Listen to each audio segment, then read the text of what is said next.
강세장을 이끌던 주축인 금리 인하 기대감과 AI 모멘텀이 꺾이면서 최근 시장은 맥을 못 추고 있습니다.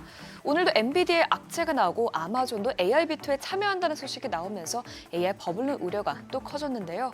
이번 주에 엔비디아 실적과 9월 고용보고서가 나와야지만 새롭게 방향성이 결정될 것으로 보입니다.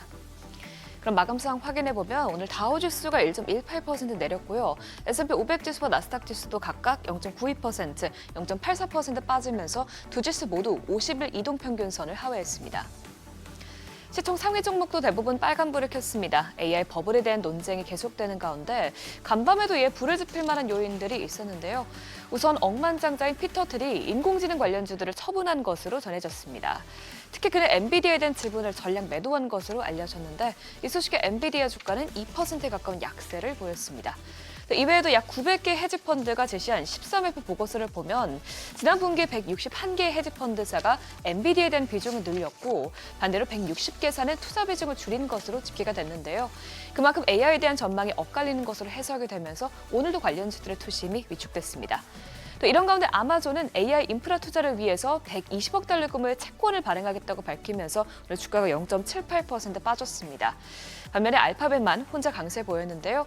주말 사이 워런 버핏이 알파벳 지분을 새롭게 취득했다는 소식이 나오면서 주가가 3% 넘게 오른 것으로 보입니다. 시총 6위부터도 보면 테슬라는 투자은행 스티펠에서 테슬라에 대한 목표 주가를 483달러에서 508달러로 올려 잡았다는 소식에 1% 넘게 올랐고요. 브로드콤도 등락을 반복하다가 결국에는 소폭 상승세로 마감했습니다. 반면에 일라이릴리는 드디어 상승 행진을 멈췄는데 경쟁사 노보노디스크가 선제적으로 위고비의 가격을 인하해서 판매하는 것으로 알려지면서 오늘 주가가 0.35% 소폭 내렸습니다. 또 오늘 주목해볼 부분이 조금 전에 언급했던 대로 주요 지수가 50일 이동평균선을 하회했다는 점인데요. 역사적으로 S&P 500 지수가 오랜 기간 상승 흐름을 보이다가 50일 이동평균선 밑으로 떨어지게 되면 추가적으로 하락할 가능성이 높습니다.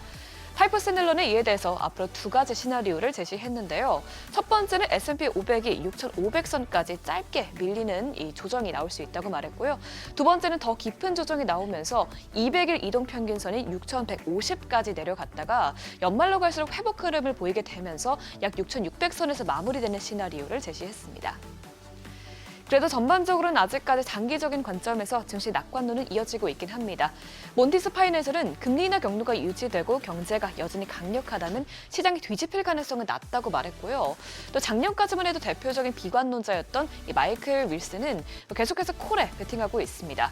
그는 현재 시장은 새로운 실적 사이클과 강세장에 놓여 있다면서 내년 S&P 500의 연말 목표치를 7,800으로 올려 잡았습니다. 또 이제 셧다운이 해제되면서 그동안 나오지 않았던 지표들이 차례차례 나오기 시작하는데요. 우선 간밤에는 미국의 8월 건설 지출이 공개가 됐습니다. 이번 발표치는 전월 대비 0.2% 증가하면서 마이너스 성장이 예상됐던 것과 달리 양호한 결과를 기록했습니다. 다만 앞으로의 수치가 계속 반등할지는 미지수인데요. 로이터 통신은 연준이 다음 달에 금리를 다시 인하하는데 소극적인 입장을 보이면서 모기지 금리 하락세가 멈췄기 때문에 앞으로 건설사들의 신규 사업 착수가 늦어질 수 있다고 설명했습니다.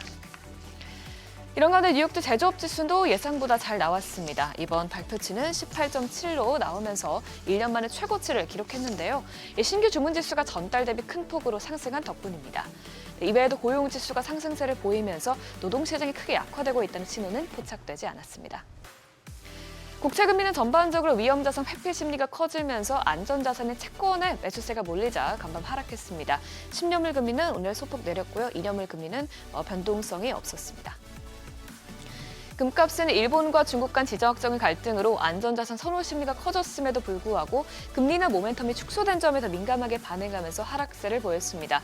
금 선물은 오늘 2% 가까이 빠지면서 온스당 4,014달러 선에서 안착을 했고요. 국제유가는 지난주 우크라이나의 드론 공격으로 일시 중단됐던 이 러시아 원유 수출 창구가 수출을 재개한 것으로 알려지면서 하락했습니다. WTI와 브렌트유는 각각 0.3%, 0.51% 내렸습니다.